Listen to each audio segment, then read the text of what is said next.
मंत्री महोदय जी ने बहुत उल्लेख किया कि प्रधानमंत्री जी की किसानों के प्रति कितनी हमदर्दी है। प्रधानमंत्री जी खुद वायनाड गए थे, उन्होंने वहां का दुख, वहां की किसानों की पीड़ा खुद देखी। मैं उनसे आग्रह करना चाहती हूं आपके द्वारा कि केरला और वायनाड के किसानों के प्रति भी कुछ हमदर्दी दिखाएं। धन्यवाद। माननीय अध्यक्ष महोदय, किसान किसान हैं, चाहे वो केरल का हो चाहे वो कर्नाटक का हो, हम सब भारत मां के लाल हैं, भेदभाव का कोई सवाल नहीं है। मैं ये निवेदन करना चाहता हूं कि जब ऐसी प्राकृतिक आपदाएं आती है तो हर एक राज्य को एसडीआरएफ के तहत केंद्र सरकार राशि आवंटित करती है, प्लानिंग कमीशन अनुशंसा करता है उसके अनुसार, और उसमें 75% हिस्सा केंद्र का होता है, 25% जो राशि होती है वो राज्य की होती है। और जब ऐसी प्राकृतिक आपदा आती है तो उस राशि का राज्य उपयोग करते हैं। लेकिन बावजूद इसके अगर कोई बड़ी प्राकृतिक आपदा अगर आती है तो फिर केंद्र सरकार भी विशेष टीम भेजती है। पिछले दिनों माननीय अध्यक्ष महोदय, जब आंध्र में तेलंगाना में दिक्कत हुई थी, अत्यंत वर्षा के कारण बाढ़ की स्थिति पैदा हुई थी, केंद्रीय टीम गई थी, मैं स्वयं भी गया था माननीय अध्यक्ष महोदय। वहां हमने स्थिति का आकलन किया था, केंद्रीय टीम ने उसकी रिपोर्ट भी सबमिट की थी, और उसके आधार पर फिर एनडीआरएफ के तहत और राशि राज्य सरकारों को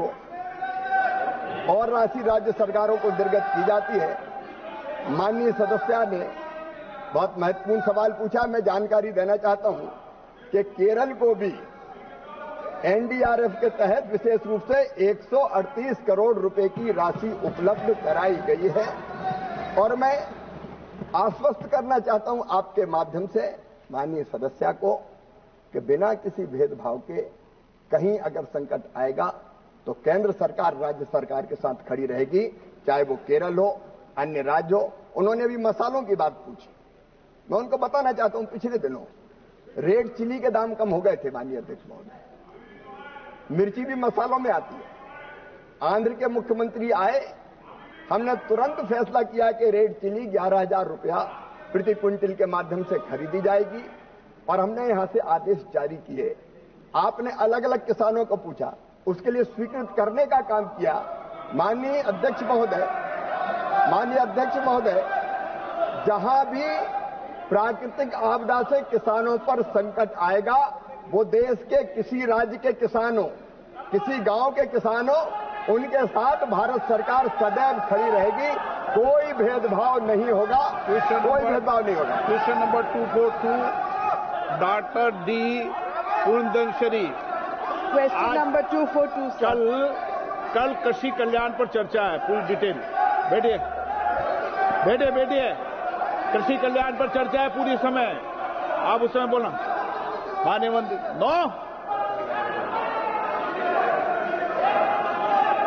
माननीय अध्यक्ष महोदय, विवरण सभा पटल पर माननीय सदस्य।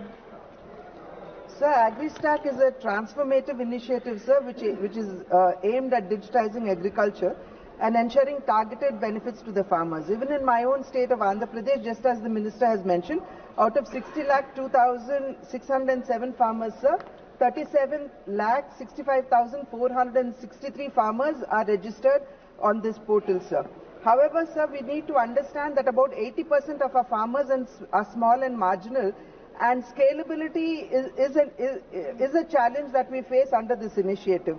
It is also important to realize, sir, that timely access to small and marginal farmers when it comes to subsidies, crop advisories are very, very important to them. Sir, I would seek to know from the Honorable Minister as to how the AgriStack will be leveraged to provide direct benefits to these farmers, ensuring seamless access to subsidies, credit, crop advisories and so on. And additionally, sir, how will the government ensure that these digital services reach remote villages where internet access as well as digital literacy is a challenge? माननीय अध्यक्ष महोदय, मैं माननीय सदस्य को हृदय से धन्यवाद देना चाहता हूं। एक बहुत महत्वपूर्ण सवाल माननीय अध्यक्ष महोदय उन्होंने पूछा है। एक जमाना था माननीय अध्यक्ष महोदय, तब किसानों तक अलग अलग योजनाओं का लाभ पहुंचाने में बहुत दिक्कत और परेशानी होती थी, क्योंकि हमारे पास विश्वसनीय डेटा होते नहीं थे। माननीय अध्यक्ष महोदय, नरेंद्र मोदी जी, प्रधानमंत्री श्रीमान नरेंद्र मोदी जी के नेतृत्व में एक डिजिटल कृषि क्रांति भारत में हुई है और डिजिटल कृषि मिशन माननीय अध्यक्ष महोदय बनाया गया है। और इस डिजिटल कृषि मिशन के अंतर्गत मुझे बताते हुए प्रसन्नता है कि आंध्र की सरकार ने भी बहुत बेहतर काम किया है। माननीय अध्यक्ष महोदय, हमारे जो किसान हैं उन किसानों को सेवाओं का लाभ ठीक ढंग से मिले, इसके लिए किसानों को की एक डिजिटल पहचान स्थापित की जा रही है। इसे किसान लाभ और सेवाओं तक पहुंचने के लिए स्वयं को डिजिटल रूप से पहचान प्रमाणित करने में सक्षम होगा और किसान बिना किसी परेशानी के सरकारी योजनाओं का लाभ उठा सकेंगे। उन्हें अपना पूरा विवरण प्रस्तुत करने की जरूरत नहीं होगी। पहले फसल ऋण प्राप्त करने में माननीय अध्यक्ष महोदय और कागजी कार्रवाई और बाकी प्रक्रियाओं में बहुत समय लग जाता था, लेकिन किसान रजिस्ट्री बनने के बाद आधा घंटे के अंदर किसान फसल ऋण प्राप्त कर सकते हैं। किसान को अगर अपनी फसल बेचना है तो बिना किसी कागजी कार्रवाई के फार्मर आईडी बनाकर अपनी बोई गई फसल का ब्यौरा साझा कर सकते हैं, जिससे आसानी से मूल्यांकन करके उनकी फसल खरीदी जा सकती है। किसान फसल के खरीदारों से डिजिटल रूप से जुड़ सकेंगे और कम समय में अपना सौदा तय कर सकेंगे। माननीय अध्यक्ष महोदय, आपदा की राहत भी किसानों को जल्दी मिल सकेगी, ऋण स्वीकृति जल्दी होगी। पहले ये सारे काम मैनुअल किए जाते थे राजस्व विभाग के कर्मचारियों के द्वारा, और कई बार पता ही नहीं चलता था पन्नालाल की जमीन कब धन्नालाल के नाम हो गई, या बैंकों से ऋण लेने के लिए लंबे चक्कर लगाने पड़ते थे। लेकिन ये प्रधानमंत्री जी का विजनरी दृष्टिकोण है, जिसके कारण अब ये किसान आईडी बनेगी और लगातार आंध्र प्रदेश में किसान आईडी बनाने के क्षेत्र में माननीय अध्यक्ष महोदय काम चल रहा है। जो दूर दराज के किसान हैं, छोटे किसान हैं जिनके पास सुविधा नहीं है, वो एफपीओज के माध्यम से, कृषि सखी के माध्यम से भी इन योजनाओं का फार्मर आईडी बनाने के लिए योगदान ले सकते हैं। और आंध्र प्रदेश की सरकार को मैं बधाई देना चाहूंगा कि फार्मर आईडी बनाने में उन्होंने बहुत अच्छा काम किया है और बचे हुए शेष किसानों को भी शीघ्र फार्मर आईडी उनकी बना दी जाएगी, इससे जोड़ दिया जाएगा। Honourable Member Supplementary. Sir, I would seek to know from the Honourable Minister whether farm labourers would be included in the farm registry under Agri-Stack, sir, as they remain excluded and they miss out on the various welfare schemes. Similarly, sir, a large section of our farmers are tenant farmers, and more particularly in my state of Andhra Pradesh, about 37% of our farmers are tenant farmers, and they face difficulties in accessing agricultural benefits. Therefore, sir, I would like to know from the Honourable Minister the measures that are being taken to ensure the inclusion of farm labourers as well as tenant farmers, so that they are not deprived of the benefits of the various agricultural interventions. माननीय अध्यक्ष महोदय, ये बहुत महत्वपूर्ण सवाल है। हमारे देश में कई किसान ऐसे हैं जो स्वयं खेती नहीं करते, पट्टों पर अपनी जमीन जो कृषि श्रमिक हैं या खेती करने वाले दूसरे साथी उनको दे देते हैं। और ये बात सच है कि ऐसे किसानों को कई बार शासकीय योजनाओं का लाभ नहीं मिल पाता। उनको खाद की जरूरत है, उनको बीज की जरूरत है, प्राकृतिक आपदा में नुकसान की भरपाई होना है, उनको इन चीजों का लाभ, योजनाओं का लाभ नहीं मिलता। मैं माननीय आपके माध्यम से माननीय सभापति महोदय, मैं विद्वान सदस्य को बताना चाहूंगा कि किसान रजिस्ट्री शुरू में तो भूमि मालिक किसानों के लिए शुरू की गई थी, उनको शामिल किया गया, लेकिन राज्यों को हमने आग्रह किया कि चरणबद्ध तरीके से इसमें बटाईदारों को काश्तकारों को और मजदूरों को किसान रजिस्ट्री में वो शामिल करे, जिसका प्रावधान पहले से ही एग्री स्टैक में किया गया है। एक बार जब इन सभी किसानों के लिए किसान आईडी सक्रिय हो जाएगी तो विभिन्न लाभार्थी योजना और सेवाओं के लिए उनकी पात्रता डिजिटल रूप से सक्षम हो जाएगी। माननीय सभापति महोदय, राज्य सरकार इसके लिए अपनी नीति बना सकती है कि वो बटाईदार और टेनेंट किसानों को भी शामिल करने का काम करेंगे और केंद्र सरकार इसके लिए राज्य सरकारों को पूरा समर्थन देने के लिए प्रतिबद्ध है। हम राज्य सरकारों की पूरी मदद करेंगे। Allowed Sri Krishna. I should thank the minister, sir, at the speed at which he has come forward and helped the chili farmers when they're in the dire straits, sir. And because of him, the prices have been stabilized, and he has very positively put the MSP at 11,700 rupees, sir. It's a very good move, sir. Thank you very much. And extending on the same question as my colleague has just asked, sir, initiatives like AgriStack and Farmer Digital Identities promise to uplift the landowning farmers, but tenant farmers, either in cotton, chilies or paddy, they are the ones in Andhra Pradesh who cultivate almost 65 to 70% of the land, sir. So realizing this, our Honorable Chief Minister has pushed forward legislation so that they can be also empowered, sir. And myself, I have moved a private member's bill in that direction, sir. So in this context, I want to again ask you, sir, whether the government plans to integrate tenant farmers into the digital public infrastructure for the agriculture, sir. माननीय सभापति महोदय, जैसा मैंने पहले बताया कि tenant किसान या पट्टे पर जमीन लेकर काम करने वाले, खेती करने वाले किसान महत्वपूर्ण है, उनको कई योजनाओं का लाभ नहीं मिलता। राज्य सरकारों ने अपने अपने यहां अलग अलग नीतियां बनाई हैं और राज्य सरकार की नीतियों के अनुसार केंद्र आवश्यकता पड़ने पर उनको सहायता करेगा। उन्होंने बहुत वाजिब सवाल पूछा, हम जरूर इस पर विचार करेंगे कि सभी शासकीय योजनाओं का लाभ केंद्र सरकार की टेनेंट किसानों को कैसे दिया जाए। राज्य सरकारों के साथ परामर्श करके, बातचीत करके हम इस दिशा में सार्थक कदम उठाने का प्रयत्न करेंगे। श्रीमती मल्लिका देवी। Sir, what are the type of complaints against the technical administrative process to make sure that the timely cards are given to the farmers? And if yes, what are the types of complaints and how are they being solved presently? Thank you.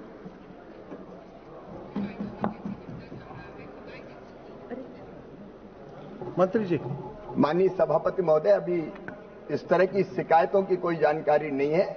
माननीय सदस्य ने ये सवाल उठाया तो जानकारी लेकर आवश्यक कार्रवाई करने का आवश्यक कार्रवाई करने का हम लोग प्रयत्न करेंगे। फार्मर आईडी बनाने के लिए अगर फार्मर आईडी के बारे में सवाल है तो राज्य सरकार 10 रुपया राज्य सरकार को केंद्र सरकार देती है और किसानों के फार्मर आईडी बन जाए, कोई दिक्कत ना हो, इसके लिए शिविर लगाकर अगर फार्मर आईडी राज्य सरकार बनाना चाहे तो प्रति शिविर के लिए 15,000 रुपए की राशि भी हम आवंटित करने का काम करते हैं। पर्टिकुलर अगर कोई शिकायत मिलेगी तो उसको बहुत गंभीरता से हम देखेंगे। Question number 243।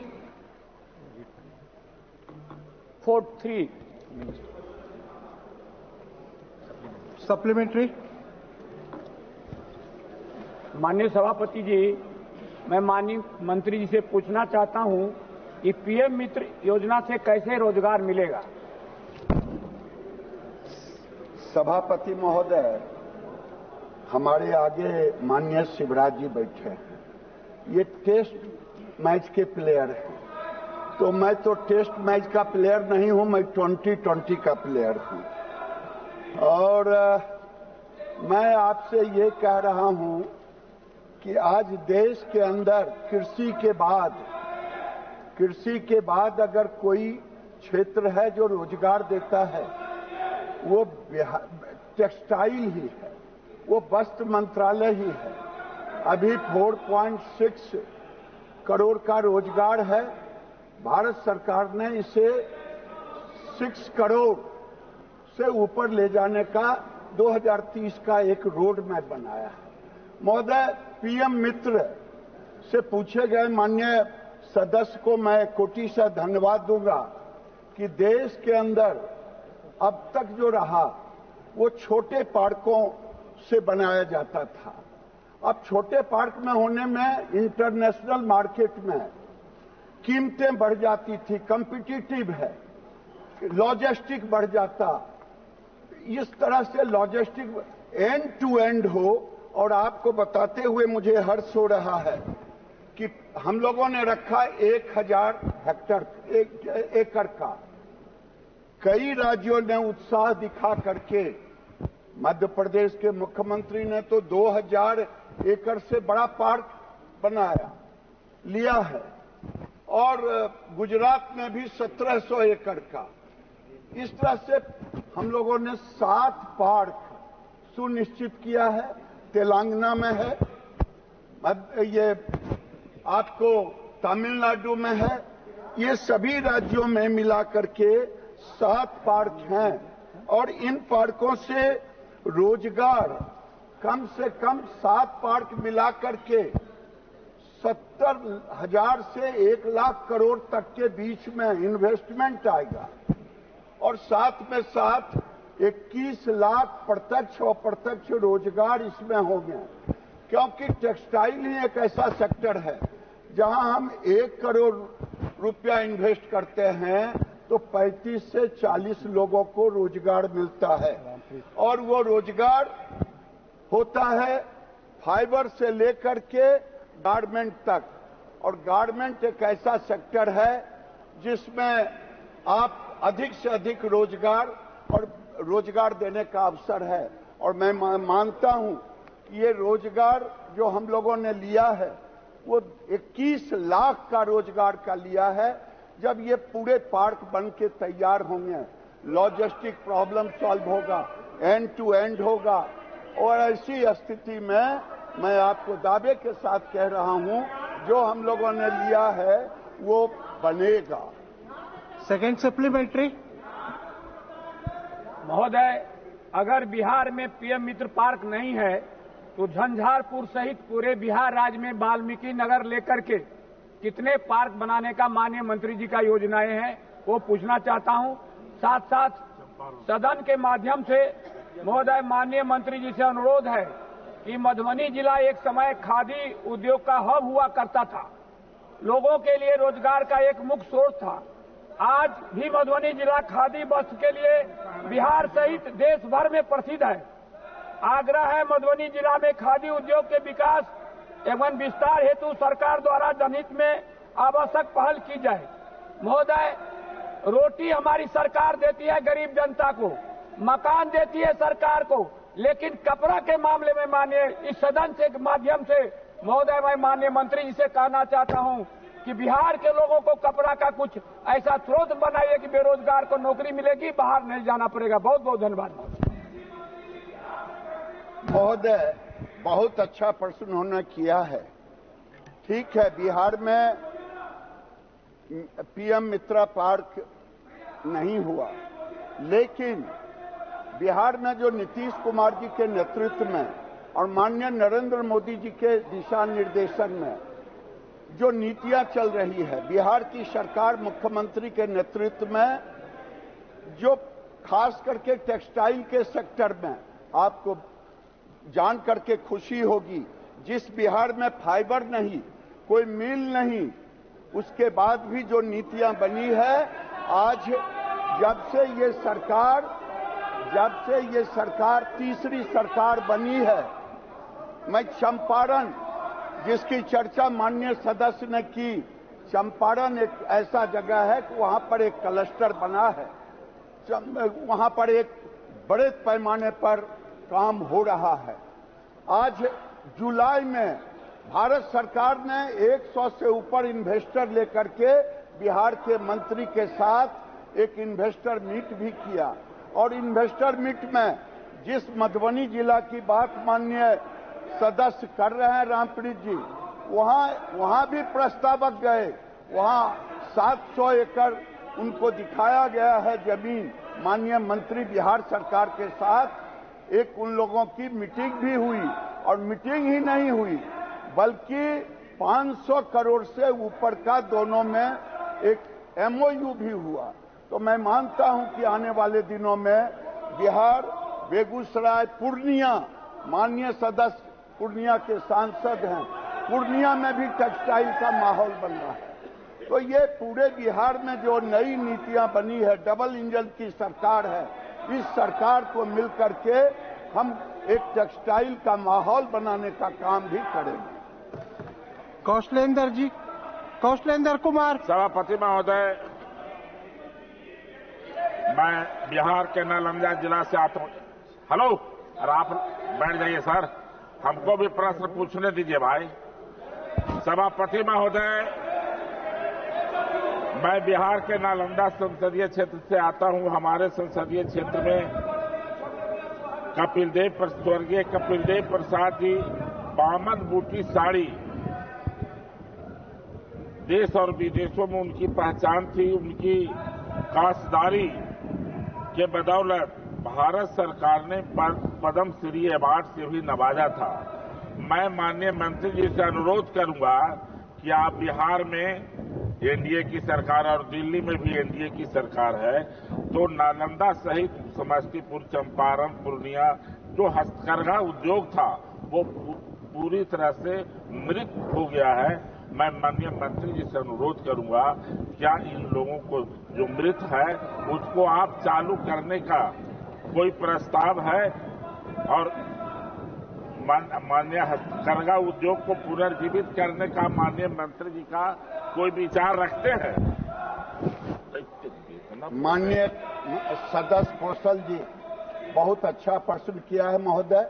हालांकि इस प्रश्न से वो जुड़ा हुआ नहीं है। मैं आपके माध्यम से सभापति महोदय, मैं बताना चाहूंगा उनको कि भारत सरकार की कई योजनाएं हैं जो हम हथकरघा लोगों को मदद करते हैं, उनको धागे देते हैं सब्सिडी पर, उनको ट्रेनिंग देते हैं, उनको हथकरघा भी देते हैं। तो आगे इनके ये जैसा फिर आगे होगा उस जिले में भी हम प्रयास करेंगे। अगर वहां बगल का जिला है नवादा, वहां भी हम दे रहे हैं। नालंदा में भी कोई होगा हथकरघा का जिसे उसे देना चाहिए सब्सिडी पर धागा, तो वो धागा हम उपलब्ध कराएंगे। तारिक अनवर जी। महोदय, मंत्री जी बिहार से संबंधित हैं और बिहार के बारे में काफी लोग उत्सुक हैं। हमारे यहाँ एक कटिहार जूट मिल हुआ करता था, वो जब मोदी जी की सरकार आई तो वो जूट मिल बंद हो गया और वहाँ बड़े पैमाने पर बेरोजगारी हुई। तो मैंने पत्र भी लिखा है मंत्री जी को कि जूट पर आधारित पार्क, एक जूट पार्क बनाने की जरूरत है। और जूट हमारे क्षेत्र में किसानों का जो प्रमुख उत्पादन है वो जूट है, और आज जो वहाँ तमाम जूट मिलें बंद हो चुकी है और अब कोई लोग किसानों के पास कोई दूसरा मंत्री जी नहीं है। इसलिए मैं चाहूंगा कि वहाँ कटिहार में करीब 50 एकड़ से ज्यादा जमीन है, जूट पर आधारित एक पार्क बनाने की क्या मंत्री जी सोचेंगे, विचार करेंगे? सभापति महोदय, वैसे तो इस प्रश्न से उसका कोई लेना देना नहीं है, लेकिन माननीय सदस्य तारिक साहब बड़े पुराने हैं, शायद ये भूल गए हैं कि ये कटिहार का जूट मिल मोदी जी के काल में बंद नहीं हुआ है, ये इनके काल में बंद हुआ है। ये भूल गए और ये भूल गए हैं, और जब ये योजना बनेगी तो फिर पुनर्जीवित किया जाएगा। संजय जायसवाल जी। सभापति महोदय, माननीय मंत्री जी ने स्वयं स्वीकार किया है कि मेरे जिले में भी एक पीएम मित्रा के लिए आवेदन आया था, पर वह नहीं हो सका। लेकिन ये जो scheme for integrated textile park है, भाजपा बनी ही है अंत्योदय के लिए। बिहार इस देश में सबसे पीछे छूटा हुआ राज्य है, क्योंकि कांग्रेस और राष्ट्रीय जनता दल के 15 साल के कुशासन में हम 1947 की स्थिति में पहुंच गए थे। सारे उद्योगपतियों को भगा दिया गया, सारे व्यवसायियों को भगा दिया गया था। आज हम बिहार फिर से आगे नीतीश कुमार जी के राज में उठना चाह रहा है, एनडीए के राज में उठना चाह रहा है। माननीय प्रधानमंत्री जी ने स्वयं मेरे डिस्ट्रिक्ट मजिस्ट्रेट को पूरे देश के सभी चीफ सेक्रेटरी के सामने प्रेजेंटेशन कराया कि चनपटिया मॉडल आइडियल मॉडल है, जिसमें बाहर से आए हुए कोविड के समय के मजदूरों को हम लोगों ने पीएमईजीपी के तहत 280 उद्योग स्थापित किया। आज बिहार में लेदर एंड टेक्सटाइल पॉलिसी भी आ गई है। तो क्या माननीय मंत्री जी, पश्चिम चंपारण में जो हमने एक नया SEZ भी बनाया है और वहां पर सारे कोविड के मजदूरों को आज हम व्यवसायी बना करके वहां पर उद्योगपति बना करके वहां पे वो कमा रहे हैं, तो क्या उनके लिए कोई माननीय गिरिराज जी कोई उसके लिए भी प्रयास करेंगे कि पश्चिम चंपारण में वह उद्योग और ज्यादा बढ़ सके? माननीय सभापति महोदय, बात सही कहा माननीय जायसवाल जी ने कि माननीय मुख्यमंत्री के नेतृत्व में जब पूरा देश कोविड से त्रस्त था तो माननीय मुख्यमंत्री के दिशा निर्देशन में वहां पर यह काम शुरू हुआ और आज एक अच्छा माहौल बना है चनपटिया में। अब मैं इतना ही कहूंगा कि राज्य सरकार के साथ मिलकर के हम लोग कुछ वहां बेहतरी के लिए राज्य सरकार से बात करेंगे। Shri Anil Desai. Thank you, Chair. Sir, I would like to ask the Honorable Minister through you. Sir, this based on Honorable PM's 5F vision, from farm to fiber, to factory to fashion to foreign, this PM मित्रा ये जो योजना बनी थी, इस योजना में काफी बहुत सारे ध्येय थे और उसकी पूर्ति के लिए बहुत सारी बातें आई थी सामने। 7 स्टेट्स सिलेक्ट हुए थे, उसमें महाराष्ट्र भी था। महाराष्ट्र के अमरावती में टेक्सटाइल पार्क PM मित्रा के तहत करना था। And the basic this thing was infrastructure development, enhancing the textile ecosystem, and the main aim was also to see that unemployment is addressed. 20 lakh jobs were to be created and 70 lakh 1,000 crores investment was to be attracted. I would like to ask माननीय सदस्य प्रश्नकाल महाराष्ट्र के अमरावती जिले में जो textile park है उसकी situation क्या है? क्योंकि वहां पे शुरुआत तो आपने की लेकिन वो उसी तरह से है जहां से शुरुआत हुई थी। तो महाराष्ट्र के लिए ये जो 10,000 करोड़ की इन्वेस्टमेंट आनी थी, what is the situation for that? Thank you. माननीय अध्यक्ष जी, माननीय अनिल जी ने बहुत माकूल प्रश्न किया है। मैं उनको बताना चाहूंगा कि 13 राज्यों ने 18 आवेदन दिए थे मित्रा पार्क के लिए। 7 उसमें चयनित हुए क्योंकि कैबिनेट से पहली बार मेगा टेक्सटाइल पार्क का निर्णय प्रधानमंत्री के नेतृत्व में लिया गया, क्योंकि देश और दुनिया से हम कम्पीट नहीं कर रहे थे। उसमें से 2 ब्राउन है, एक अमरावती और एक तेलंगाना का। ऐसी स्थिति में मैं आपसे इतना ही कहूंगा कि अमरावती में प्रधानमंत्री जी ने फाउंडेशन किया और 111 करोड़ का टेंडर हो गया है। और मैं पूरा सदन के सामने रखता हूं कि ये जो मेरे 7 के 7 पार्क हैं उसमें कई सारी चीजें हैं जिसे करना पड़ता है राज्य सरकार को। राज्य सरकार को ये एक तो जमीन के बाद फिर वहां सारी व्यवस्था करनी पड़ती है, बिजली पहुंचाना पड़ता है, पानी पहुंचाना पड़ता है, सड़क पहुंचाना पड़ता है, भूमि की उपलब्धता होती है, प्लग एंड प्ले का infrastructure, common processing house, works hostel, logistic park, warehousing park, medical सुविधा, प्रशिक्षण के लिए शॉपिंग कॉम्प्लेक्स और हॉस्टल की सुविधाएं। मैं इतना ही कहूंगा, अनिल जी को आश्वस्त करूंगा कि ये 21 से 28 तक का योजना है और इस योजना को हम समयबद्ध पूरा करेंगे। मणिकम जी शॉर्ट में 1 सेकंड। चलिए माननीय please. Sir, thank you, sir. Sir, Virudhunagar district is an aspirational district.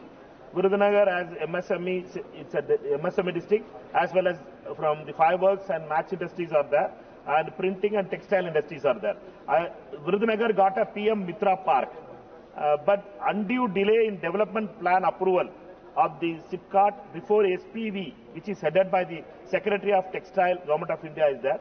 When it will be approved, can the Honorable Minister will give a timeline for the approval, and we can assure the House about the approval part also.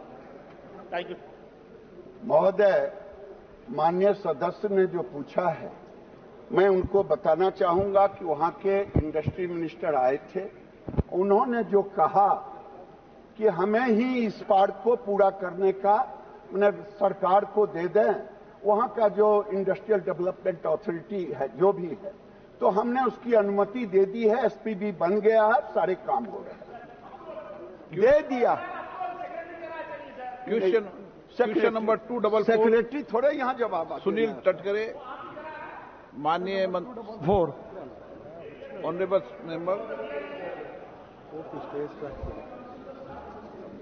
Pradhan Gram Sadak Yojana is one of the ambitious schemes floated by government for the upliftment of rural part of the India. Then Prime Minister respected Atal Bihari Vajpayee ji. At the same time, some guidelines and the conditions were issued to maintain the quality and the durability of the road. Especially in my area where the rainfall is very much high, we always allocate some funds for the maintenance. I would like to ask Honorable Minister, how many funds will be provided for the repairing of the roads constructed under Pradhan Mantri Gram Sadak Yojana in Konkan, which are damaged due to heavy rain, one, and needs to be investigated where the road quality is not being maintained. संविधान की 7वीं सूची में ग्रामीण सड़क राज्य का विषय है और माननीय सदस्य ने जो पूछा उनके क्षेत्र में भारी बारिश के नाते करीब 4 सड़कें परबड़ी में खराब हुए थे, जो क्षतिग्रस्त हैं, जो चलने लायक नहीं है, महाराष्ट्र सरकार के पत्राचार के द्वारा प्राप्त हुआ। और जहां तक गुणवत्ता की बात की जा रही है, अध्यक्ष महोदय, प्रधानमंत्री सड़क योजना त्रिस्तरीय निगरानी तंत्र की व्यवस्था की गई है। पहले में इम्प्लीमेंटेशन यूनिट में, दूसरे स्तर पर एसक्यूएम स्टेट क्वालिटी मॉनिटर तथा तीसरे स्तर पर एनक्यूएम नेशनल क्वालिटी मॉनिटर्स में। अध्यक्ष महोदय, महाराष्ट्र सरकार में राज्य से मरम्मत के रखरखाव के लिए करीब 420 करोड़ रुपए का खर्चा भी किया गया। माननीय सदस्य जी के क्षेत्र में अगर कोई विशेष सड़क क्षतिग्रस्त की बात होगी तो लिखित तौर पर देंगे, उस पर जांच कराकर हम लोग सरकार से बात करके उसको मरम्मत कराने के लिए और कार्रवाई करने का काम करेंगे। Honourable member supplementary. Respected sir, प्रधानमंत्री जनजाति आदिवासी नया महाअभियान, this is also most ambitious scheme floated by under the leadership of Narendra Ji Modi ji. So I would like to ask Honorable Minister for this. Again, the target has been given for the every parliamentary constituency. Especially my constituency is tribal, so it needs to be given more kilometers to be sanctioned. And Pradhan Mantri Gram Sadak Yojana Section 4 is also submitted to the government of the India. That sanction should be get at earliest. So both the request what I made on the behalf of my people of the constituency, I request Honorable Minister to give earliest sanction for that.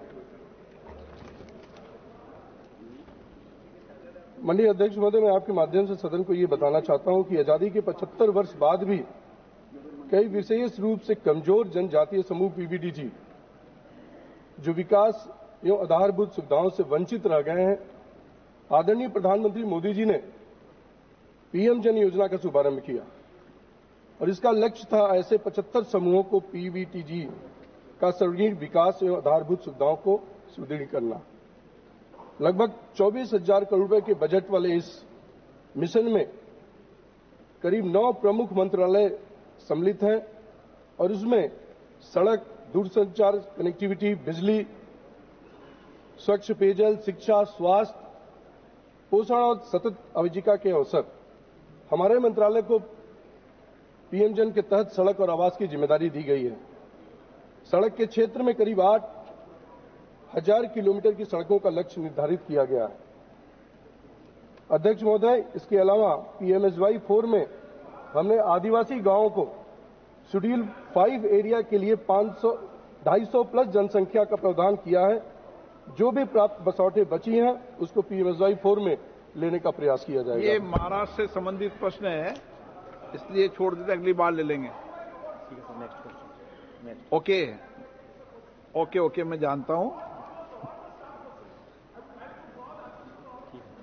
Question के Suresh ji. Okay okay, बैठिए Premachandran ji. Thank you speaker sir. No मान्य, आप debate मत करो। K Suresh sir, thank you speaker sir. Honourable Minister, in his reply, maintenance of the roads constructed under the program of PMJSY, the state government is responsibility for the maintenance and repair. So, the state, due to the financial constraint, state government is not ready to repair and reconstruct the PMJSY road. I would like to ask Honourable Minister through you, sir, the repair and reconstruction also taken by Government of India, Ministry of Rural Development. Hundreds of, not only thousands of PMJSY roads are not trafficable now. State government is not taken for the repair and reconstruction.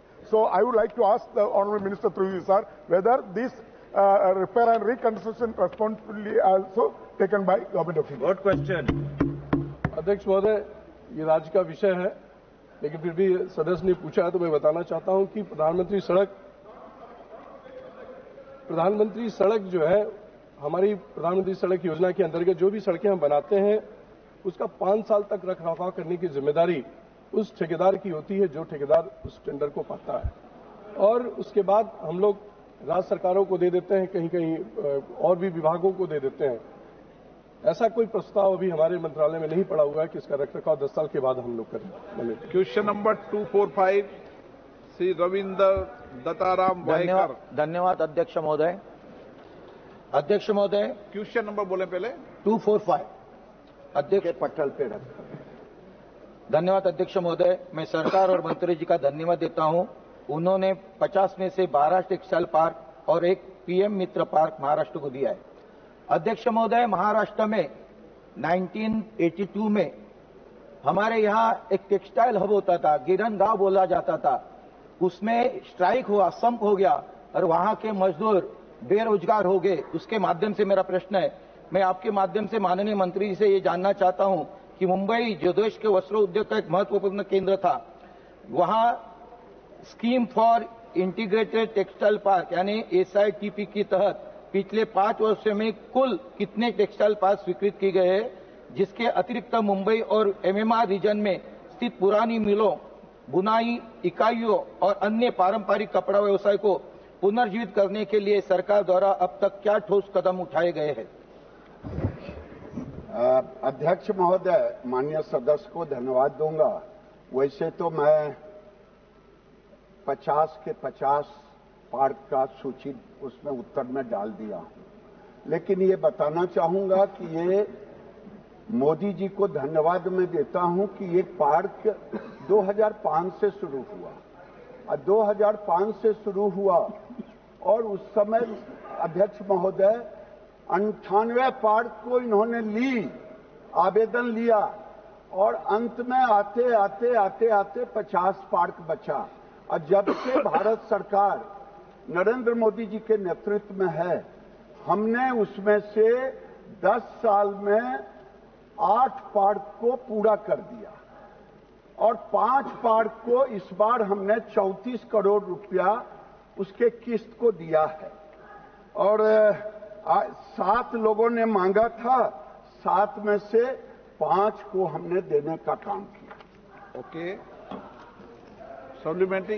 अध्यक्ष महोदय, मैंने मुंबई के बारे में कहा था, जो mail मजदूर बेरोजगार हो गए थे, उसके बारे में कहे। आपका समय कम है। मैं सप्लीमेंट्री दूसरा प्रश्न पूछना चाहता हूं कि भारत सरकार द्वारा वस्त्र उद्योग के लिए लागू की प्रोडक्शन लिंक इंसेंटिव योजना में रुपए 300 करोड़ के विवेश और 600 करोड़ के न्यूनतम टर्नओवर की शर्तें है, मध्यम एवं लघु उद्योग के लिए चुनौतीपूर्ण साबित हो रही है, जिससे वे इस सरकारी योजना का लाभ उठाने में संघर्ष कर रहे हैं। मैं माननीय मंत्री से जानना चाहता हूं कि पीपीपी मॉडल को बढ़ावा देने के लिए क्या सरकार इन शर्तों को संशोधित करके ये लिमिट कम करने पर विचार करेगी ताकि अधिक से अधिक पीएलआई योजना का लाभ उठा सके? और क्या सरकार ऐसे छोटे उद्योगों के लिए क्लस्टर आधारित टेक्सटाइल पार्क स्थापित करने की कोई योजना को विचार कर रही है क्या? महोदय, ऐसे तो इनका प्रश्न उससे जुड़ा हुआ नहीं है, लेकिन माननीय सदस्य ने पूछा है तो बता देना उचित होगा।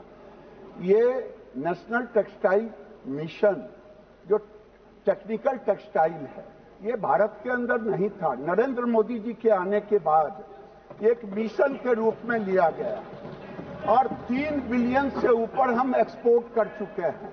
और माननीय नरेंद्र मोदी जी के नेतृत्व में हमने टेक्निकल टेक्सटाइल एंटिटियम मिशन लिया, उसमें पीआईएल लिया और पीआईएल में हमने 1000 करोड़ रखा है। 1400 करोड़, 1000 नहीं 1400 करोड़। ठीक है, 1400 करोड़ अभी रखा है, 10,000 करोड़ का है टोटल। ठीक है। श्री राजेश वर्मा। धन्यवाद अध्यक्ष महोदय। मैं आपके माध्यम से माननीय मंत्री जी से जानना चाहूंगा, हमारे देश के यशस्वी प्रधानमंत्री नरेंद्र मोदी जी की अगुवाई में टेक्सटाइल के क्षेत्र में हमारा देश बहुत प्रगति कर रहा है, लेकिन वहीं मेरे गृह जिला भागलपुर में जो सिल्क सिटी के नाम से जाना जाता है, उस गृह जिला में 50,000 से ज्यादा प्रशिक्षित बुनकर आज अपने व्यवसाय के लिए संघर्ष कर रहे हैं। मैं माननीय मंत्री जी से जानना चाहता हूं कि क्या यान बैंक को लेकर उनका कोई वहां पर प्रस्ताव है, क्योंकि यान बैंक हो जाने से मील से जो सूता आता है, जो यान आता है, वो उसको उस रेट में वहां के बुनकरों को मिल पाएगा जो पहले हैंडलूम के लिए मिलता था। क्या पावरलूम के लिए भी वो सुनिश्चित किया जाएगा और यान बैंक की स्थापना वहां की जाएगी? मैं यही माननीय मंत्री से पूछना चाहता हूं। बहुत धन्यवाद। माननीय अध्यक्ष महोदय, माननीय राजेश जी को धन्यवाद दूंगा। इनकी कंस्टिट्यूएंसी खगड़िया है, लेकिन भागलपुर से आते हैं और भागलपुर सिल्क सिटी के रूप में जाना जाता है। और इस प्रश्न से जुड़ा हुआ तो नहीं है, लेकिन इन्होंने जो विषय रखा है, भारत की सरकार हथकरघा को, बीभर को पूरे देश में बढ़ावा देने के लिए हम उनको सूता देने का काम करते हैं, सिल्क का सूता हो चाहे जो भी सूता हो। और मैं इनको आश्वस्त करता हूं कि राज्य सरकार के साथ मिलकर के हम उन बुनकरों को सूता की कमी नहीं होने देंगे। क्वेश्चन बहुत सारे हैं, नंबर 5 ही आते हैं, इसलिए अब जल्दी जल्दी करना पड़ेगा। 246 अनंत नायक। माननीय मंत्री जी महोदय, एक विवरण सभा पटल पर रख दिया गया है। माननीय सदस्य शॉर्ट में जी समय खत्म हो रहा है आपका। जी अध्यक्ष महोदय, मैं सीधे पूछ रहा हूँ। सीधा नहीं पूछोगे तो 12 बज जाएगी। मैं माननीय प्रधानमंत्री जी को धन्यवाद दे रहा हूँ, जो कि गांव में इसको डेवलपमेंट के लिए इतना स्कीम बनाया। फिर भी मैं मंत्रिमंडल से जानना चाहता हूँ, दीनदयाल अंत्योदय योजना NRLM की लाभार्थी महिला की संख्या कितनी है उड़ीसा में, और एसएचजी महिलाओं को फुल क्रेडिट समर्थन कितने प्रदान किए हैं? अध्यक्ष महोदय, मैं प्रधानमंत्री जी को धन्यवाद देते हुए कहना चाहता हूं कि आजीविका मिशन ने बहनों की जिंदगी बदल दी है। और जैसा माननीय सदस्य पूछ रहा, उड़ीसा में NRLM की लाभार्थी महिलाओं की संख्या कितनी है, तो 5.8 लाख स्व सहायता समूह में 59,30,000 ग्रामीण बहनों को संगठित किया गया है। उड़ीसा में एसएचजी महिलाओं को, बहनों को कुल 51,547 करोड़ रुपए का क्रेडिट समर्थन प्रदान किया गया है, जिसमें 47,574 करोड़ रुपए का एसएचजी बैंक ऋण शामिल है। और मैं बहनों को बधाई देते हुए कहना चाहूंगा, रीपेमेंट रेट भी बहुत अच्छा है, एनपीए केवल 1.28% है। उड़ीसा ने बहुत सार्थक ढंग से इस योजना को क्रियान्वित किया है और आजीविका मिशन के कारण आज बहनों की जिंदगी पूरे देश में बदल रही है। 1.25 करोड़ से ज्यादा तो लखपति दीदियां बन चुकी है, जो जल्दी 3 करोड़ हो जाएंगी। प्रश्नकाल समाप्त। माननीय सदस्यगण, मुझे निम्नलिखित माननीय सदस्यों द्वारा कुछ विषयों पर स्थगन प्रस्ताव की सूचनाएं प्राप्त हुई है। मैंने स्थगन प्रस्ताव की सूचना की अनुमति नहीं दी गई है और कल मैं इस पर एक डिटेल वक्तव्य भी दूंगा। बैठ जाइए प्रोफेसर साहब, आप बैठ जाइए। श्री नीरज मौर्य, श्रीमती कनिमोजी करुणानिधि, राजेश रंजन, प्रोफेसर सौगत राय, श्री बी मणिकम टैगोर, विजय कुमार उर्फ विजय बसंत, एडवोकेट चंद्रशेखर, केसी वेणुगोपाल, बैठ जाइए। मोहम्मद जावेद, मैंने किसी सभा पटल पर रखे जाने वाले पत्र। Item number 2, Shri Rajiv Ranjan Singh. माननीय अध्यक्ष महोदय, आपकी अनुमति से मैं लोकसभा की आज की संशोधित कार्यसूची में क्रमांक संख्या 2 पर मेरे नाम के सामने सूचीबद्ध कागजात सदन के पटल पर रखता हूं।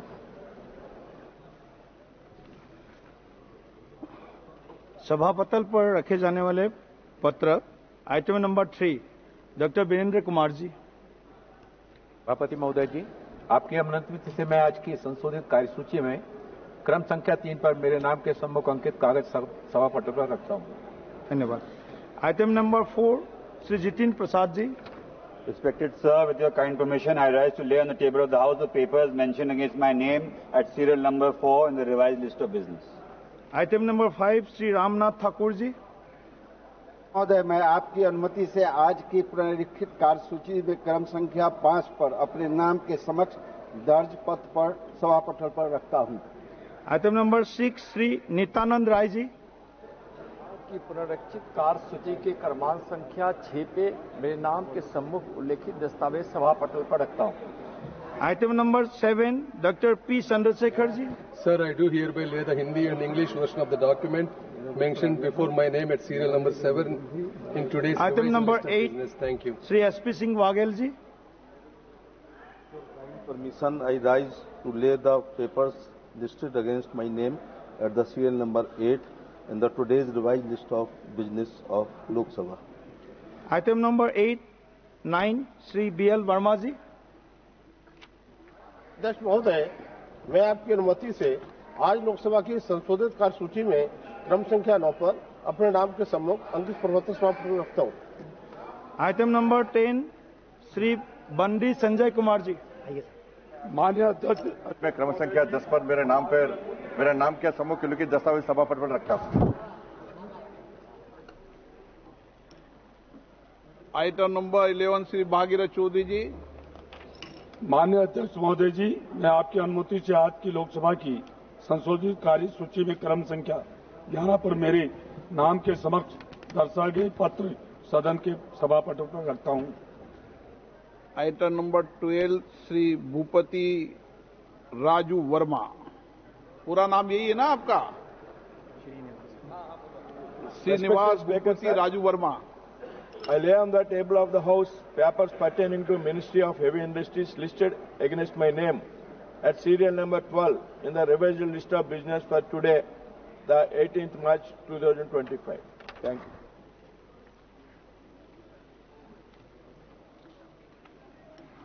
आइटम नंबर 13, माननीय प्रोफेसर साहब, आपको कोई तकलीफ है क्या?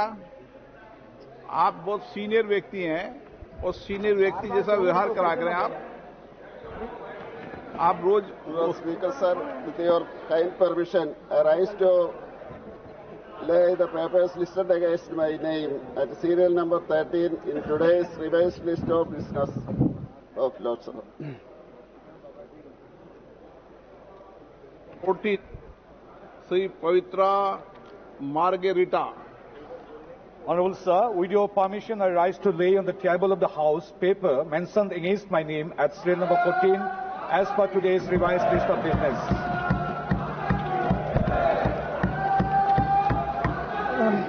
माननीय सदस्यों, आज नियम 37 के अधीन मामलों को उठाने की अनुमति प्रदान की गई है। वे अपना मामलों के अनुपदित पाठ की बैठ जाए अपनी सीट पे बैठ जाए अनुपद पाठ की तुरंत व्यक्तिगत रूप से सदन के पटल पर रख सकते हैं 15 मिनट में। और माननीय सदस्य प्रयास ये करें कि माननीय सदस्य प्लीज मैं माननीय प्रधानमंत्री जी से आग्रह करूंगा कि वह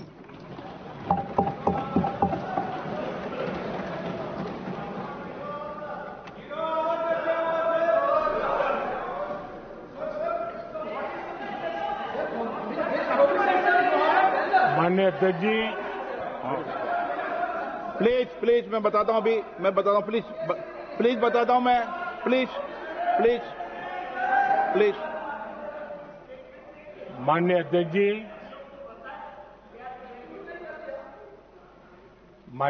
जी मैं प्रयागराज में हुए महाकुंभ पर वक्तव्य देने के लिए उपस्थित हुआ हूं।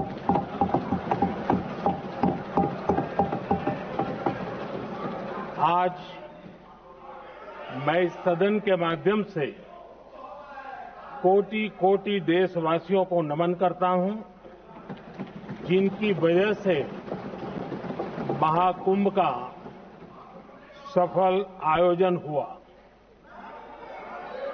महाकुंभ की सफलता में अनेक लोगों का योगदान है। मैं सरकार के, समाज के सभी कर्मयोगियों का अभिनंदन करता हूं। मैं देश भर के श्रद्धालुओं को, यूपी की जनता, विशेष तौर पर प्रयागराज की जनता का धन्यवाद करता हूं। अध्यक्ष जी, हम सब जानते हैं गंगा जी को धरती पर लाने के लिए एक भगीरथ प्रयास लगा था। वैसा ही महाप्रयास इस महाकुंभ के भव्य आयोजन में भी हमने देखा है। मैंने लाल किले से सबका प्रयास के महत्व पर जोर दिया था। पूरे विश्व ने महाकुंभ के रूप में भारत के विराट स्वरूप के दर्शन किए। सबका प्रयास का यही साक्षात स्वरूप है। ये जनता जनार्दन के संकल्पों के लिए, जनता जनार्दन की श्रद्धा से प्रेरित महाकुंभ था। आदरणीय अध्यक्ष जी, महाकुंभ में हमने हमारी राष्ट्रीय चेतना के जागरण के विराट दर्शन किए हैं। ये जो राष्ट्रीय चेतना है, ये जो राष्ट्र को नए संकल्पों की तरफ ले जाती है, ये नए संकल्पों की सिद्धि के लिए प्रेरित करती है। महाकुंभ ने उन शंकाओं, आशंकाओं को भी उचित जवाब दिया है जो हमारे सामर्थ्य को लेकर कुछ लोगों के मन में रहती है। अध्यक्ष जी, पिछले वर्ष अयोध्या के राम मंदिर प्राण प्रतिष्ठा समारोह में हम सभी ने ये महसूस किया था कि कैसे देश अगले 1000 वर्षों के लिए तैयार हो रहा है। इसके ठीक 1 साल बाद महाकुंभ के इस आयोजन ने हम सभी के इस विचार को और दृढ़ किया है। देश की ये सामूहिक चेतना देश का सामर्थ्य बताती है। किसी भी राष्ट्र के जीवन में, मानव जीवन के इतिहास में भी अनेक ऐसे मोड़ आते हैं जो सदियों के लिए आने वाली पीढ़ियों के लिए उदाहरण बन जाते हैं। हमारे देश के इतिहास में भी ऐसे पल आए हैं जिन्होंने देश को नई दिशा दी, देश को झकझोर कर जागृत कर दिया। जैसे भक्ति आंदोलन के कालखंड में हमने देखा कैसे देश के कोने कोने में आध्यात्मिक चेतना उभरी। स्वामी विवेकानंद जी ने शिकागो में 1 सदी पहले जो भाषण दिया वो भारत की आध्यात्मिक चेतना का जयघोष था। उसने भारतीयों के आत्मसम्मान को जगा दिया था। हमारी आजादी के आंदोलन में भी अनेक ऐसे पड़ाव आए। 1857 का स्वातंत्र संग्राम हो, वीर भगत सिंह की शहादत का समय हो, नेताजी सुभाष बाबू का दिल्ली चलो का जयघोष हो, गांधी जी का दांडी मार्च हो, ऐसे ही पड़ावों से प्रेरणा पाकर भारत ने आजादी हासिल की। मैं प्रयागराज महाकुंभ को भी ऐसे ही एक अहम पड़ाव के रूप में देखता हूं, जिसमें जागरूक होते हुए देश का प्रतिबिंब नजर आता है। अध्यक्ष जी, हमने करीब 1.5 महीने तक भारत में महाकुंभ का उत्साह देखा, उमंग को अनुभव किया। कैसे सुविधा असुविधा की चिंता से ऊपर उठते हुए कोटि कोटि श्रद्धालु श्रद्धा भाव से जुटे, ये हमारी बहुत बड़ी ताकत है। लेकिन ये उमंग, ये उत्साह सिर्फ यहीं तक सीमित नहीं था। बीते हफ्ते मैं मॉरिशस में था। मैं त्रिवेणी से, प्रयागराज से महाकुंभ के समय का पावन जल लेकर गया था। जब उस पवित्र जल को मॉरिशस के गंगा तालाब में अर्पित किया गया तो वहां जो श्रद्धा का, आस्था का, उत्सव का माहौल था वो देखते ही बनता था।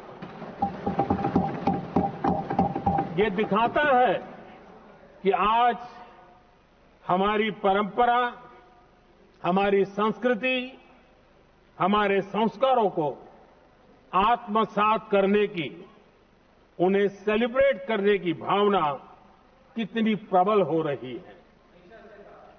अध्यक्ष जी, मैं ये भी देख रहा हूं कि पीढ़ी दर पीढ़ी हमारे संस्कारों के आगे बढ़ने का जो क्रम है वो भी कितनी सहजता से आगे बढ़ रहा है। आप देखिए, जो हमारी मॉडर्न युवा पीढ़ी है ये कितने श्रद्धाभाव से महाकुंभ से जुड़े रहे, दूसरे उत्सवों से जुड़े रहे हैं। आज भारत का युवा अपनी परंपरा, अपनी आस्था, अपनी श्रद्धा को गर्व के साथ अपना रहा है। अध्यक्ष जी, जब एक समाज की भावनाओं में अपनी विरासत पर गर्व का भाव बढ़ता है तो हम ऐसी ही भव्य प्रेरक तस्वीरें देखते हैं जो हमने महाकुंभ के दौरान देखी। इससे आपसी भाईचारा बढ़ता है और ये आत्मविश्वास बढ़ता है कि एक देश के रूप में हम बड़े लक्ष्यों को प्राप्त कर सकते हैं। अपनी परंपराओं से, अपनी आस्था से, अपनी विरासत से जुड़ने की ये भावना आज के भारत की बहुत बड़ी पूंजी है। अध्यक्ष जी, महाकुंभ से अनेक अमृत निकले हैं। एकता का अमृत इसका बहुत पवित्र प्रसाद है। महाकुंभ ऐसा आयोजन रहा जिसमें देश के हर क्षेत्र से, हर एक कोने से आए लोग एक हो गए। लोग अहम त्याग कर वयम के भाव से, मैं नहीं हम की भावना से प्रयागराज में जुटे। अलग अलग राज्यों से लोग आकर पवित्र त्रिवेणी का हिस्सा बने। जब अलग अलग क्षेत्रों से आए करोड़ों करोड़ों लोग राष्ट्रीयता के भाव को मजबूती देते हैं तो देश की एकता बढ़ती है। जब अलग अलग भाषा बोलियां बोलने वाले लोग संगम तट पर हर हर गंगे का उद्घोष करते हैं तो एक भारत श्रेष्ठ भारत की झलक दिखती है, एकता की भावना बढ़ती है। महाकुंभ में हमने देखा है कि वहां छोटे बड़े का कोई भेद नहीं था। ये भारत का बहुत बड़ा सामर्थ्य है। ये दिखाता है कि एकता का अद्भुत तत्व हमारे भीतर रचा बसा हुआ है। हमारी एकता का सामर्थ्य इतना है कि वो भेदने के सारे प्रयासों को भी भेद देता है। एकता की यही भावना भारतीयों का बहुत बड़ा सौभाग्य है। आज पूरे विश्व में जो बिखराव की स्थितियां हैं, उस दौर में एकजुटता का ये विराट प्रदर्शन हमारी बहुत बड़ी ताकत है। अनेकता में एकता भारत की विशेषता है, ये हम हमेशा कहते आए हैं, ये हमने हमेशा महसूस किया है और इसी के विराट रूप का अनुभव हमने प्रयागराज महाकुंभ में किया है। हमारा दायित्व है कि अनेकता में एकता की इसी विशेषता को हम निरंतर समृद्ध करते रहें। अध्यक्ष जी, महाकुंभ से हमें अनेक प्रेरणाएं भी मिली हैं। हमारे देश में इतनी सारी छोटी बड़ी नदियां हैं। कई नदियां ऐसी हैं जिन पर संकट भी आ रहा है। कुंभ से प्रेरणा लेते हुए हमें नदी उत्सव की परंपरा को नया विस्तार देना होगा। इस बारे में हमें जरूर सोचना चाहिए। इससे वर्तमान पीढ़ी को पानी का महत्व समझ आएगा, नदियों की साफ सफाई को बल मिलेगा, नदियों की रक्षा होगी। अध्यक्ष जी, मुझे विश्वास है कि महाकुंभ से निकला अमृत हमारे संकल्पों की सिद्धि का बहुत ही मजबूत माध्यम बनेगा। मैं एक बार फिर महाकुंभ के आयोजन से जुड़े प्रत्येक व्यक्ति की सराहना करता हूं। देश के सभी श्रद्धालुओं को नमन करता हूं। सदन की तरफ से अपनी शुभकामनाएं देता हूं।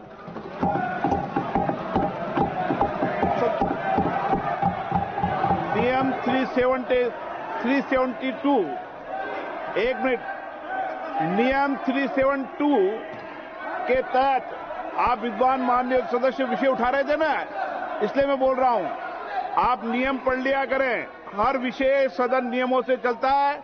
372 के अंदर ये नियम है कि माननीय मंत्री जी या प्रधानमंत्री स्वेच्छा से स्टेटमेंट देते हैं, और उसमें यह भी नियम है कि माननीय मंत्री जी और प्रधानमंत्री जी स्टेटमेंट के बाद कोई सवाल नहीं होता है। Shri Pratap Sarangi.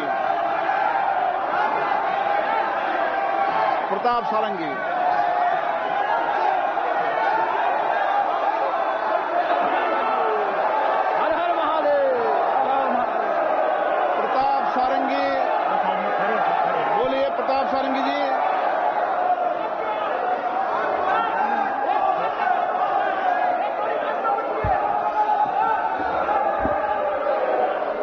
Honorable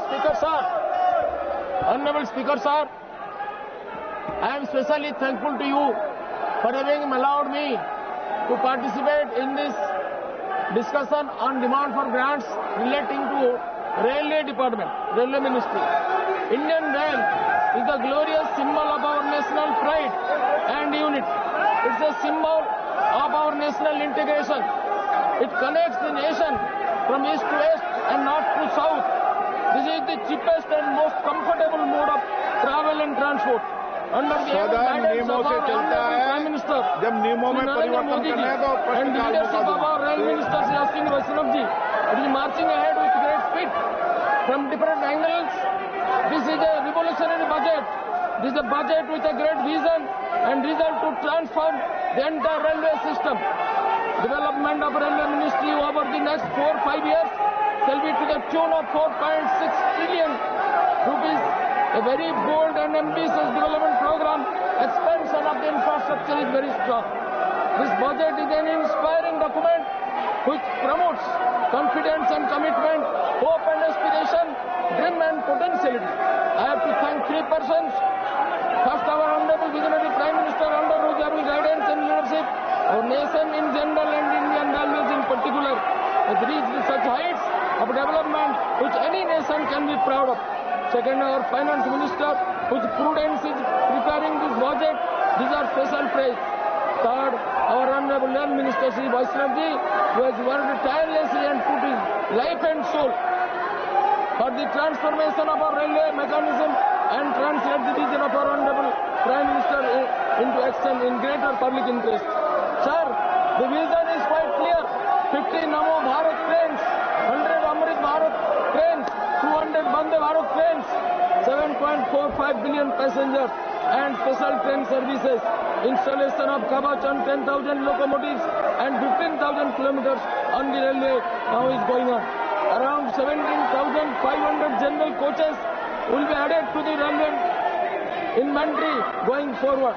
Sir, Bharat Gaurav tourist trains are our pride. Now 1,400 general coaches, new coaches will be built, have been completed, which will address the problems of general class passengers. 100% electrification by the end of this financial year is a great pride for us. Sir, these new trains and modern coaches will go a long way in serving the low and middle class people. This year's budget proposes infrastructure development projects of railways to the order of 4,60,000 crore rupees. Sir, 1,16,000 crore rupees for the ensuring the safety of Indian Railways through various projects. High-speed trains with 250 kilometers by 2047 will be a reality. Sir, decentralization of power, master policy for robust dispute redressal and grievance redressal mechanism has been introduced. Construction of ROBs and RUBs during 24 was encouraging. Elimination of 718 manned LCs and construction of ROBs and RUBs up to 1024 this year is an inspiring factor. Gati Shakti multimodal cargo terminals are being developed to attach investment for industries. 50 so far 354 locations have been identified till 31st 10/24. 91 have been commissioned. The Union Government's budget for the year 2025 and 26 was allocated rupees 2.65 lakh crore. This included 2.52 lakh crore from general revenue, rupees 500 crore from the Nirbhaya Fund, rupees 3,000 crore from internal sources and rupees 10,000 crore from extra budgetary resources. One honorable MP praised Lalu Yadav's achievement. I am astonished. He has probably forgotten the land for jobs scam through which many incompetent persons have been recruited through unethical and illegal methods, which probably paved the way for poor management, including accidents. I propose for the extension of Jaleshwar, Chandaneshwar, Digha rail line at the earliest. What is the present status of the project? I would request the Minister to state. extension of rail line and services from Nilgiri to Keonjhar via Mayurbhanj, extension of railway line to Jajpur, Biraja Kshetra, which is a sacred place of pilgrimage. New train services from Baleshwar to Mumbai and Surat. New train services to Mathura and Ahmedabad from Baleshwar. Extension of train services from Nilgiri to Puri and Calcutta. Stoppage of trains in various stations in Baleshwar, as was pre-COVID, is quite essential in greater public interest. Opening up, sir, this digitization has made revolutionary transformation in the longest tunnels, highest bridges, and world-class stations have glorified Indian Railways, which the Congress government could not think of. I would appeal to the Honourable Minister for the introduction of heritage trains throughout the country. I am thankful especially to the Honourable Minister for running a passenger train to my village Nilgiri. I urge upon the Minister to please expedite the development work of Baleshwar. Sir, subsidies have been given to every passenger at 46% for every decade. Besides that, for old senior citizens and Divyanga people, higher subsidies are also given. Sir, this is a revolutionary budget, and this budget has a vision to bring our country to as an advanced country, as a Viksit Bharat in 2047. With this great vision, this budget is being introduced in our parliament. I support this budget, and I urge upon all the members to support this budget. With this I conclude. Namaskar.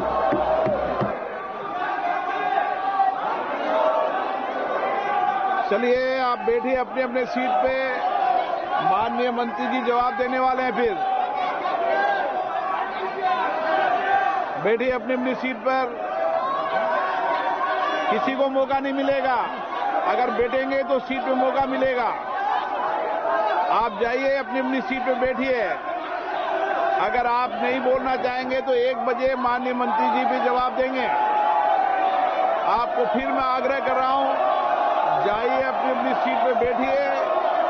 अगर आप अपनी seat पे नहीं बैठेंगे तो 1 बजे माननीय मंत्री जी जवाब देंगे। तैयार हैं आप? नहीं बोलना आपको? चलिए। श्री अजय भट्ट।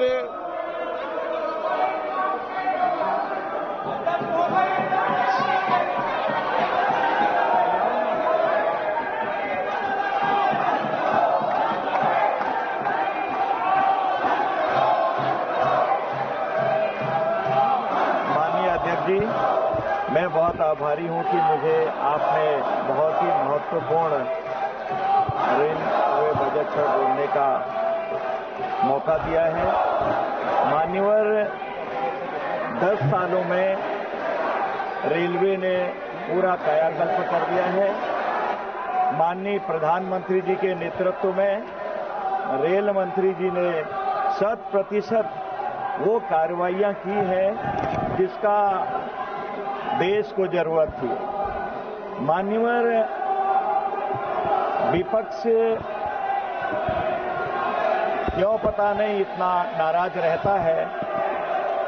आज नहीं 5 साल पहले और इस समय लगातार जिस किस्म से व्यवहार है वो किसी के लिए भी अच्छा नहीं है और पूरा दुनिया देख रही है और पूरी तरह से देश देख रहा है कि विपक्ष के हालात क्या है। अगर आप सीट पर बैठेंगे मैं इसमें इतना ही कहना चाहता हूं, का मौका दूंगा।